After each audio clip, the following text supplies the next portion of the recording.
प्यारे बच्चों, welcome to my channel Verma study 2020 बुकलाना।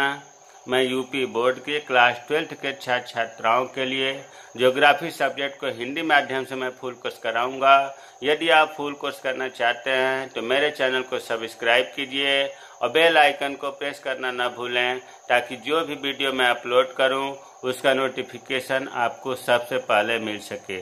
प्यारे बच्चों, इसमें जो आपका मानव भूगोल के मूल सिद्धांत में वीडियो या लेक्चर नंबर 22, 23 और 25 ये दोबारा डाल रहा हूँ, क्योंकि कुछ दोस्तों का कमेंट्स आया था कि ये क्लियर सर नहीं दिखाई दे रहा है, इसलिए मैं उसे रिमूव करके इसको डाल रहा हूँ।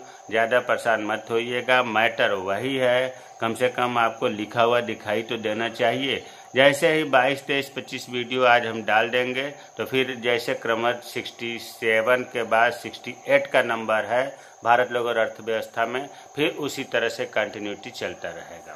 तो इसमें जो है सबसे पहले हम देखते हैं स्वच्छंद उद्योग। स्वच्छंद उद्योग, फूट लूज उद्योग भी इसे कहते हैं, FOOT फूट और LOOSE loose industry, foot loose उद्योग। स्वच्छंद उद्योग ये उद्योग किसी विशेष प्रकार के कच्चे माल पर निर्भर नहीं होता जिनके भार का ह्रास होता हो या नहीं।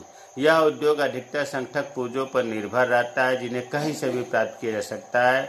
इनमें उत्पादन कम मात्रा में होता है, श्रमिकों की भी कम आवश्यकता होती है। सामान्यतः यह उद्योग प्रदूषण नहीं फैलाते। इनकी स्थापना में सबसे महत्वपूर्ण कारक सड़क मार्गों द्वारा पहुँच है। इसे देखिए, हमें पता है कि समझ में नहीं आया होगा, लेकिन अभी समझ में आ जाएगा। देखिए, स्वच्छंद उद्योग कुछ ऐसे उद्योग हैं, या आप ये कहो कि ज़्यादातर उद्योग कच्चे माल से चलते हैं। स्वाभाविक है, अगर सूती वस्त्र उद्योग है तो कच्चा माल में से कपास चाहिए, लोहा इस्पात उद्योग है तो उसे लोहा अयस्क चाहिए, चीनी उद्योग चलाना है तो गन्ना चाहिए। कच्चा माल जरूरी है, तभी तो प्रोडक्ट बनेगा। लेकिन स्वच्छंद उद्योग में भी कच्चा माल की जरूरत पड़ती है, लेकिन बहुत नाम मात्र की। ये ऐसा उद्योग है कि जहाँ कच्चा माल है वहीं पर स्थापित हो, इसकी ज़रूरत नहीं पड़ती। इसका ये ज़रूरत नहीं है कि स्वच्छंद उद्योग जहाँ स्थापना होगा वहाँ कच्चा माल का स्रोत हो, या कच्चा माल का स्रोत बहुत दूर हो तो परिवहन लागत पर कुछ भी फर्क नहीं पड़ता है। आप सोचेंगे ऐसा कौन सा उद्योग है, तो पहले आप इनको समझें कि स्वच्छंद उद्योग ऐसा उद्योग है जो कच्चे माल के प्रति समीप लगाने की जरूरत नहीं होती। जैसे मान लीजिए कि उदाहरण तौर पर कंप्यूटर या मोबाइल का सॉफ्टवेयर तैयार हो रहा है या हार्डवेयर तैयार हो रहा है, तो सॉफ्टवेयर और हार्डवेयर जो तैयार हो रहा है इसके लिए किसी रॉ मटेरियल की ज़रूरत नहीं है, और ना ही इसके लिए ज़रूरत है कि कहीं पर जहाँ कच्चा माल हो रहा है वहाँ पर हो।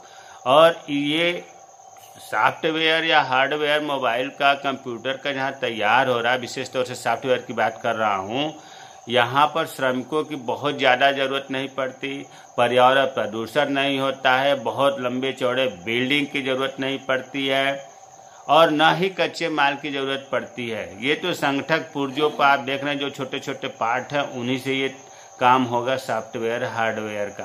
तो हमें उम्मीद, और उत्पादन भी कम मात्रा में होता है। ऐसा नहीं है कि ट्रक का ट्रक माल तैयार हो रहा है लाने ले जाने के लिए।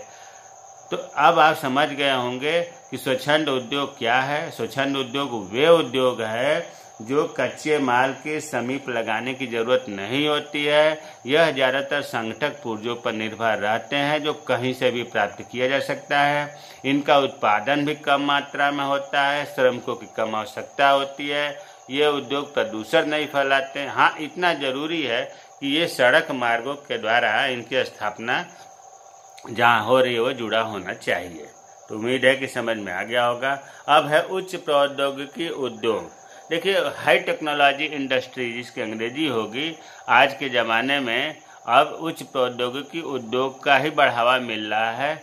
जैसा कि नाम से लग रहा है, उच्च प्रौद्योगिकी, वाईफाई मतलब हर चीज़ की सुविधाएं उसमें उपलब्ध हो। ज़्यादातर ये काम मशीनों से होगा, कुशल श्रमिक और दक्ष इसमें इंजीनियर होंगे। इस तरह के उद्योग उच्च प्रौद्योगिकी उद्योग कहलाते हैं। जैसे पहला है, ये एक प्रकार के स्वच्छंद उद्योग है। उच्च प्रौद्योगिकी उद्योग जो है एक प्रकार का स्वच्छंद उद्योग है। दूसरा, इन उद्योगों में उच्च कुशलता वाले दक्ष एवं विशेष व्यावसायिक श्रमिक जिन्हें हम सफ़ेद कॉलर कहते हैं नौकरी पर रखा जाता है और इनकी संख्या वास्तविक उत्पादन करने वाले श्रमिक नीला कॉलर से अधिक होती है। पहले तो आप ये समझें कि जो श्रमिक होते हैं वो दो तरह के होते हैं, नीला कॉलर एक को कहते हैं और दूसरे को सफ़ेद कॉलर कहते हैं। अब नीला कॉलर और सफ़ेद कॉलर में बहुत बारीकी अंतर। मान लीजिए कोई इंडस्ट्रीज है और उसमें 100 कर्मचारी हैं या 100 श्रमिक हैं और वो श्रमिक जो है रात दिन मेहनत कर रहे हैं, मतलब ये वास्तविक श्रमिक हैं, ये परमानेंट हैं, इनके द्वारा ही पूरा उत्पादन टिका हुआ है। तो जो वास्तविक श्रमिक हैं उन्हें कहा जाता है नीला कॉलर। ध्यान दो, वास्तविक श्रमिक हैं जिनसे उत्पादन होता है, नीला कॉलर कहा जाता है। अब इन 100 के अलावा कुछ ऐसे होंगे 10, 5, 12, 13 ऐसे श्रमिक होंगे जो उस कार्य के स्पेशलिस्ट होंगे, उस उद्योग के स्पेशलिस्ट होंगे, उन्हें नौकरी पर रखा जाता है ताकि वास्तविक वालों को ध्यान में रखें, वास्तविक वालों को कोई समस्या है तो बताएं। तो जो विशेष श्रमिक होते हैं, एक्सपर्ट होते हैं, उन्हें कहा जाता है सफ़ेद कॉलर। तो हमें उम्मीद है कुछ प्रौद्योगिकी उद्योग में सफ़ेद कॉलर और नीला कॉलर जो रखे जाते हैं ये समझ में आ गया होगा। तीसरा है उच्च प्रौद्योगिकी उद्योग के प्रमुख उत्पाद। जो हाई टेक्नोलॉजी है उसमें लोहा और कपड़े और चीनी नहीं तैयार होगा।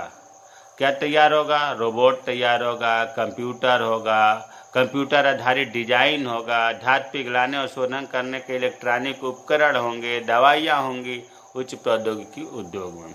चौथा, इन उद्योगों में बड़े बड़े बदसूरत विशाल भवन, कारखाने, धुआं, उगलती चिमनियाँ, आसपास में कूड़े के ढेर नहीं होते हैं, बल्कि इनके स्थान पर आधुनिक साफ सुथरे स्मार्ट डिजाइन भवन, लैब, शोध की प्रयोगशालाएँ, वाईफाई कार्यालय देखने को मिलती हैं। जो कि अभी स्वच्छंद उद्योग में मैंने लगभग बताया था कि स्वच्छंद उद्योग या उच्च प्रौद्योगिकी उद्योग के आसपास जो है कारखाने नहीं होते हैं, पुराने और धुआं उगलती चिमनियाँ, बिल्डिंग, पुराने बिल्डिंग ये सब नहीं होंगे।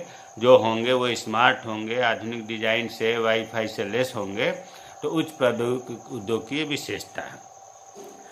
कभी कभी प्रश्न पूछा जाता है कि अधिकतर देशों में उच्च प्रौद्योगिकी उद्योग प्रमुख महानगरों की परिधि क्षेत्रों में ही क्यों विकसित होती है। जैसे मान लीजिए एक उदाहरण लेते हैं कि जैसे मान लीजिए कि ये महानगर है, बीच में आबादी ज़्यादा है, स्वाभाविक है, और बाहर जिसको हम परिधि बोलते हैं, बाहर साइड में परिधि बोलते हैं, ये जो बाहरी रेखा है परिधि है, यहाँ पर भीड़ भाड़ कम होगी। तो ये कह रहा है कि अधिकतर महानगरों में बाहर के साइड में ही क्यों उच्च प्रौद्योगिकी उद्योग विकसित होते हैं। हम तो कह रहे हैं उच्च प्रौद्योगिकी उद्योग ने कोई सा भी उद्योग परिधि क्षेत्र में ही विकसित होते हैं। कारण इसका यह है, जनरल मान लो आपसे पूछा जाए कि बीच महानगर में इंडस्ट्री नहीं है, क्यों बाहर है, क्यों 10 किलोमीटर 12 किलोमीटर दूर है मेन महानगर से। तो इसका कारण आप अपने वे से भी ध्यान देंगे तो 2-4 पॉइंट बहुत आसानी से बना लेंगे कि बाहर की तरफ पब्लिक कम होती है, भीड़ भाड़ कम होता है, आसानी से ज़मीन मिल जाता है, आसानी से यातायात पहुंच जाते हैं, आसानी से पानी पहुंच जाता है, आसानी से उद्योग के रॉ मटेरियल लाने में ले जाने में दिक्कत नहीं होती है।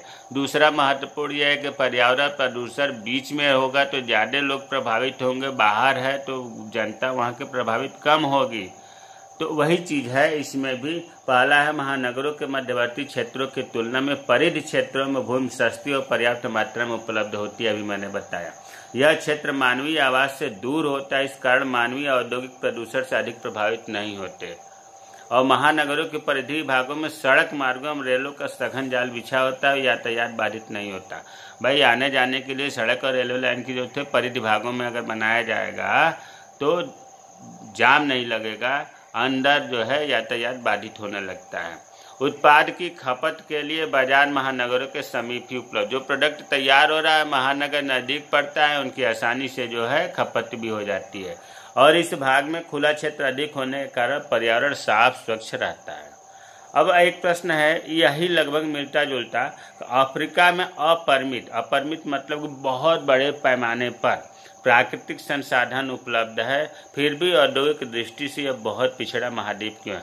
अफ्रीका महाद्वीप में प्राकृतिक संसाधन बहुत ज़्यादा है। प्राकृतिक संसाधन वे संसाधन होते हैं जो प्रकृति द्वारा उपलब्ध कराए जाते हैं। तो ये कह रहा है कि इतना प्राकृतिक संसाधन है, फिर भी औद्योगिक दृष्टि से महाद्वीप पिछड़ा क्यों है? तो देखिए, पहला तो ये कारण विषम जलवायु, यहाँ गर्मी ज़्यादा पड़ती है। उच्च प्रौद्योगिकी का अभाव, अभी आपने उच्च प्रौद्योगिकी देखा, यहाँ पर अभाव है। पूंजी का अभाव, अफ्रीका निर्धन लोग यहाँ ज़्यादा हैं देश, तो जब पूंजी का अभाव रहेगा तो निश्चित रूप से उद्योग भी प्रभावित होगा। परिवहन साधनों का अभाव, कुशल श्रमिक का अभाव, तो इन सब कारणों से अफ्रीका में प्राकृतिक संसाधन होने के बावजूद भी ये पिछड़ा महाद्वीप है। प्यारे बच्चों, मुझे उम्मीद है कि ये समझ में आया होगा।